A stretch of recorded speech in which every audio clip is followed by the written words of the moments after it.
Illustrator की आज की क्लास में हम सीखेंगे कि ये लोगों की शेप कैसे डिज़ाइन होती है और इसके बाद एक ये लोगों की शेप कैसे डिज़ाइन होगी।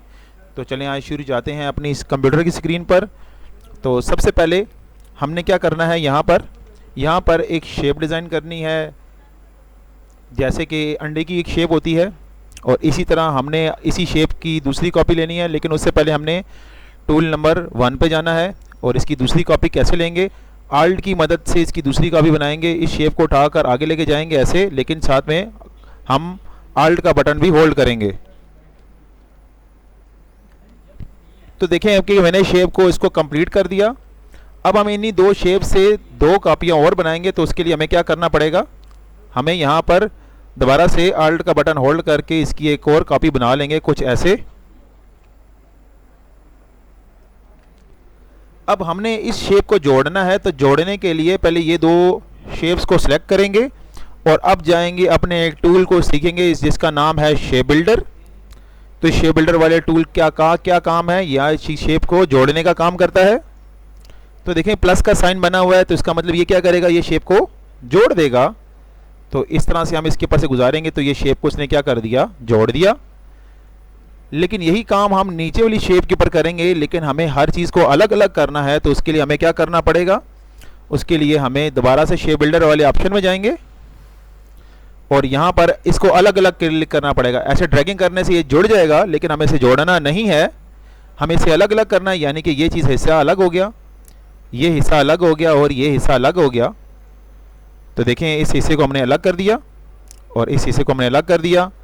और यहाँ पे हमारे पास कुछ शेप ये वाली आ गई है, इसको उठाकर यहाँ पे रखेंगे। थोड़ा सा बचा, किसी छोटा या बड़ा भी कर सकते हैं। इनको रेस कर देंगे यहाँ से। अब इसको भी हम रोटेट कर सकते हैं। यहाँ पे देखें रोटेट का ऑप्शन आया, हम इसको बगैर कुछ समझे बस एक ख़ास हद तक इसे रोटेट करके ऐसे कर दिया। अब हमने यहाँ पर शेप को काट कर दिखाना, तो शेप कट कर कैसे नज़र आएगी, तो उसके लिए आपको एक शेप डिज़ाइन करनी पड़ेगी जिसे बोलते हैं सर्कल। और वी टूल की मदद से इस सर्कल को हमने रखा यहाँ से यहाँ तक। अब इस दफ़ा हमने शेप को काटना है यहाँ से। तो उसके लिए हम क्या करेंगे, इन दोनों शेप्स को सिलेक्ट कर लेंगे और शेप बिल्डर टूल पे वापस जाएंगे। देखें प्लस का साइन बना हुआ आ रहा है, लेकिन जैसे ही हम आल्ट का बटन प्रेस करेंगे तो प्लस के बजाय किसका निशान नज़र आ रहा है। तो इसका मतलब है ये इस शेप को डिलीट कर देगा, काट देगा। तो अब हम क्या करेंगे, इसका यूज़ करेंगे।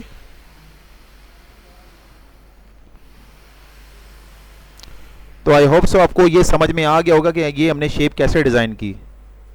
तो ये शेप का सेगमेंट्स कंप्लीट हो गया। यहाँ पर मैंने इसको देखो छोटा कर देते हैं और इसको यहाँ पे रख देते हैं, यहाँ पे अलग से। तो जिस तरह से हमने ये शेप बनाई है, अब हम नेक्स्ट शेप बनाएंगे जिसके बारे में मैंने अभी बताया है।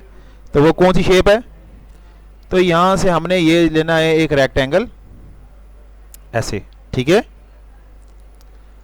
और अब हम क्या करेंगे, इसी शेप की दूसरी कॉपी लेंगे इसके सामने, यानी कि हम आल्ट का इस्तेमाल करने वाले हैं, ऐसी है।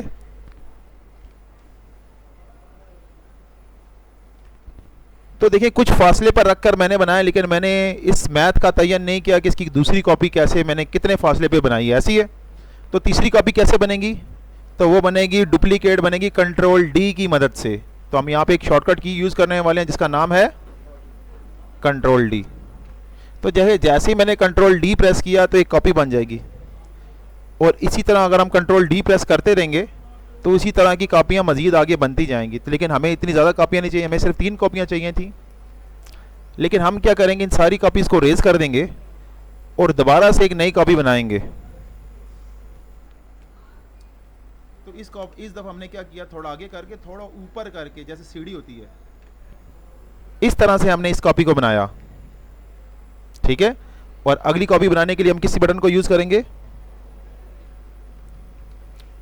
अब इन तीनों को सिलेक्ट करके ग्रुप कर देंगे। तो ग्रुप करने के लिए राइट क्लिक करके देखो यहाँ पे ऑप्शन नज़र आ रहा है, क्या लिखा हुआ है, इसकी शॉर्टकट क्या किया है, कंट्रोल जी।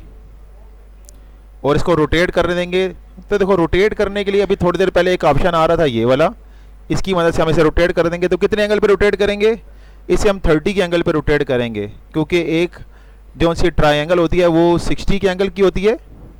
तो उसका रेडियस हम लेंगे, तो रेडियस कितना आता है 30, तो राउंड अबाउट हमें यही वाली वैल्यू चाहिए थी। हमें 100% भी बनाएंगे, लेकिन उसके लिए आपको अगले लेक्चर्स का इंतज़ार करना पड़ेगा।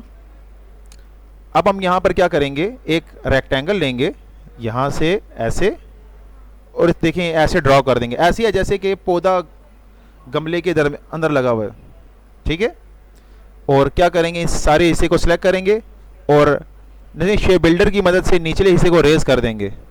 तो प्लस नहीं करेंगे, इस दफ़ा हमने क्या करना है, इसे माइनस करना है। तो अल्ट प्रेस करके इसे यूज़ करेंगे तो ये रेज हो जाएगा। सो आई होप्स आपको लोगों को समझ में आ गया होगा कि आज का लेक्चर हमने कैसे इसको बनाना था। आज के लिए इतना ही काफ़ी है।